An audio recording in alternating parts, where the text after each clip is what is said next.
bọn ởគ្នាគ្នាបានបញ្ចូលសម្លេងទេថ្ងៃនេះមកធ្វើខកតុយគោនេះមានកតុយគោហើយនឹងឆ្អឹងជំនីគោលាយខ្លះដែរអញ្ចឹងណាហើយចំនួនវាចិត្ត2គីឡូហើយនេះគឺជាគ្រឿងផ្សំដែលយកទៅខគោនេះគឺជាម្សៅខគោចំនួន2កញ្ចប់ហើយសម្រាប់ម្សៅខគោគឺខ្ញុំយកកញ្ចប់បែបនេះបើសិនជាបងប្អូនប្រើជាកំប៉ុងក៏បានដែរហើយបន្តមកទៀតនេះគឺជាគ្រឿងកាត់ឆ្អាបដែលបងប្អូនមានប៉ុណ្្នឹងឯងហើយបងប្អូនមើលឃើញក្នុងកាមេរ៉ាហ្នឹងហើយអញ្ចឹងហើយបាច់រៀបរាប់ច្រើនទេហើយនេះហើយខគោនេះផងដែរគឺខ្ញុំលាយជាមួយនឹងផាត់សាគូហើយចំណែកបន្លែវិញគឺមានដំឡូងបារាំងហើយនឹងការ៉ុតហើយចំណែកជីវិញគឺមានជីរណាហើយនឹងជីវ៉ាន់ស៊ុយដែលខ្ញុំហាន់រួចរាល់បងប្អូនបើសិនជាថតបដើហាន់បដើអញ្ចឹងគឺវាយូរអញ្ចឹងណាបងប្អូនអញ្ចឹងហើយគឺមានតែធ្វើកាត់តែម្ដងទៅហើយនេះគឺសិតសឹងតែជាគ្រឿងដែលយកទៅខគោបងប្អូនហើយឥឡូវយើងមកចាប់ដើមមើលវិធីធ្វើទាំងអស់គ្នាតោះធ្វើម្ហូបមួយមុខនេះគិតថាអត់ចង់បញ្ចូលសម្លេងទេបងប្អូនតែដោយសារអីបងប្អូននៅខាងក្រៅហ្នឹងគឺថាឮលន់ខ្លាំងពេកចឹងណាចឹងហើយទៅកុំឲ្យមានសម្លេងរំខានខ្លាំងពេកចឹងទៅខ្ញុំក៏បញ្ចូលសម្លេងវិញតែម្ដងទៅហើយគ្រឿងខគោនេះដែរគឺថាវារៀងញ៉ៃញ៉ៃតិចណាបងប្អូនគឺគ្រឿងច្រើនចឹងណាឥឡូវខ្ញុំមកឆាគ្រឿងឆ្អាបយើងឲ្យយើងឆ្អិនសិនមកទៅខ្ញុំចាក់ម្ទេសផ្លោកកញ្ច្រាំហើយនឹងនិយាយចំខ្ញុំប្រើស្រាប់ឯណាហើយនឹងកាពិគឺថាឆាបញ្ចូលគ្នានឹងឲ្យវាលាយសព្វចូលគ្នាសិនណាចឹងហើយទៅខ្ញុំបន្ថែមនៅគ្រឿងជាបន្តទៀតសម្រាប់ខគោនេះដែរផងដែរបងប្អូនខ្ញុំធ្វើនេះគឺជាលើកទី2ហើយជាបន្តទៀតនោះគឺខ្ញុំប្រើស្ករក្រហមចំនួន2ស្ព្រាបាយព្រោះថាខគោគឺត្រូវការរាងផ្អែមបងប្អូនបន្ទាប់ពីចាក់ស្ករក្រហមហ្នឹងហើយគឺយើងកូរឲ្យសព្វចូលគ្នាសិនណាបងប្អូនបន្ទាប់ពីកូររួចហើយហ្នឹងទៅគឺខ្ញុំចាក់សាតេព្រោះថាគ្រឿងខគោគឺយើងអត់អាច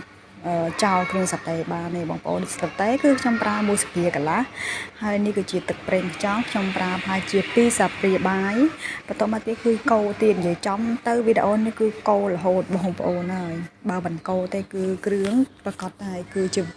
វាកកនៅបាតឆ្នាំងអញ្ចឹងណាហើយបន្តមកទៀតនេះគឺជាម្សៅខគោចំពោះម្សៅខគោនេះគឺខ្ញុំប្រើចំនួន3ស្ព្រាបាយនេះគឺសមល្មមតែម្ដងណាបងប្អូននិយាយចំទៅបងប្អូនអាចលេខលោកទៅតាមនឹងបានលេខលោកទៅមើលសាច់គោយើងចំនួនប្រមាណតិចឬមួយច្រើនបងប្អូនលេខលោកទៅតាមនឹងទៅហើយបន្តមកទៀតនឹងគឺយើងចាក់ឆ្អឹងគោហើយនឹងកន្ទុយគោយើងហ្នឹងទៅបងប្អូនខ្ញុំប្រើពីមុខហ្នឹងឆ្អឹងជំនីខ្ចីហ្នឹងហើយលាយជាមួយនឹងកន្ទុយគោព្រោះថាខានញ៉ាំយូរហើយបងប្អូន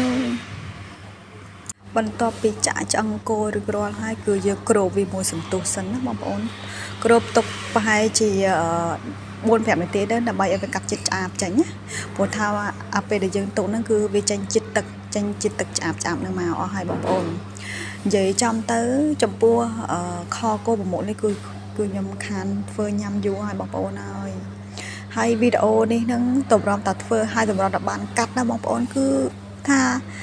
ទុកទៅអស់រវល់បងប្អូនហើយបន្តមកទៀតហ្នឹងគឺយើងចាក់ទឹកមកសមល្មមទៅហើយចំពោះទឹកដែលខ្ញុំប្រើហ្នឹងគឺចំនួន2លីត្រកន្លះតម្រាំតែរងាស់ទៅសាច់វាផុយសាច់វាអីចឹងណាបងប្អូនតនេបងប្អូនបើសិនជាជួបជុំញាតិមិត្តបងប្អូនមកពីចិត្តឬមួយឆ្ងាយអីហ្នឹងបងប្អូនសាកធ្វើញ៉ាំទៅបងប្អូនតនេថាឆ្ងាញ់ណាស់ហើយបន្តមកទៀតគឺជាប្រហិតសាច់គោក៏ខ្ញុំដាក់ដែរហើយបើសិនជាបងប្អូនចង់ដាក់ក៏បានមិនដាក់ក៏បានដែរបន្តមកទៀតគឺយើងផ្សំដូចជាប៊ីចេងណាប៊ីចេងខ្ញុំប្រើ1ស្ព្រាបាយកន្លះបងប្អូនភ្លក់ទៅតាមហ្នឹងណាហើយចំពោះខ្ញុំនេះខ្ញុំយកចិត្តរៀងប្រៃផ្អែមបន្តិចមិនឲ្យប្រៃខ្លាំងទេបងប្អូនប្រៃផ្អែមមកល្មមណាគ្របមួយសន្ទុះហើយចាំយើងចាក់បន្លែចូលហើយចំពោះបន្លែរបស់ខ្ញុំនេះដែរគឺមានដំឡូងបារាំងហើយនិងការ៉ុតព្រោះថាដំឡូងបារាំងនេះបើសិនជាខគោយើងប្រៃខ្លាំងណាគឺដល់ពេលដែលប្រើដំឡូងបារាំងនេះទៅគឺវាអត់ប្រៃទេព្រោះថាវាបឺតជាតិប្រៃហ្នឹងណាបងប្អូនហើយនេះគឺជាតិចបន្តិចគ្រាន់តែការចែកម្លែកដល់បងប្អូនតែបើសិនជាបងប្អូនធ្វើខុសពីខ្ញុំក៏អត់មានបញ្ហាដែរហើយបើសិនជាក្នុងវីដេអូខ្ញុំខ្វះអីជួយឬខមមិនប្រាប់ខ្ញុំម្នាក់មួយផងណាបងប្អូនណា ហើយវីដេអូខលគោនេះដែរសូមកុំភ្លេចជួយ follow page ហើយនិង subscribe YouTube channel របស់ខ្ញុំម្នាក់មួយផងដើម្បីទទួលបាននៅវីដេអូជាបន្តទៀតចឹងណាបងប្អូនវីដេអូក្នុងការធ្វើខលគោរបស់ខ្ញុំក៏មានតែប៉ុណ្្នឹងទេបងប្អូនសូមកុំភ្លេចជួយ subscribe YouTube channel របស់ខ្ញុំម្នាក់មួយផងដើម្បីទទួលបាននៅវីដេអូថ្មីជាបន្តទៀតណាបងប្អូនអញ្ចឹងវីដេអូខ្ញុំសូមបញ្ចប់តែប៉ុណ្្នឹងអរគុណបាយបាយ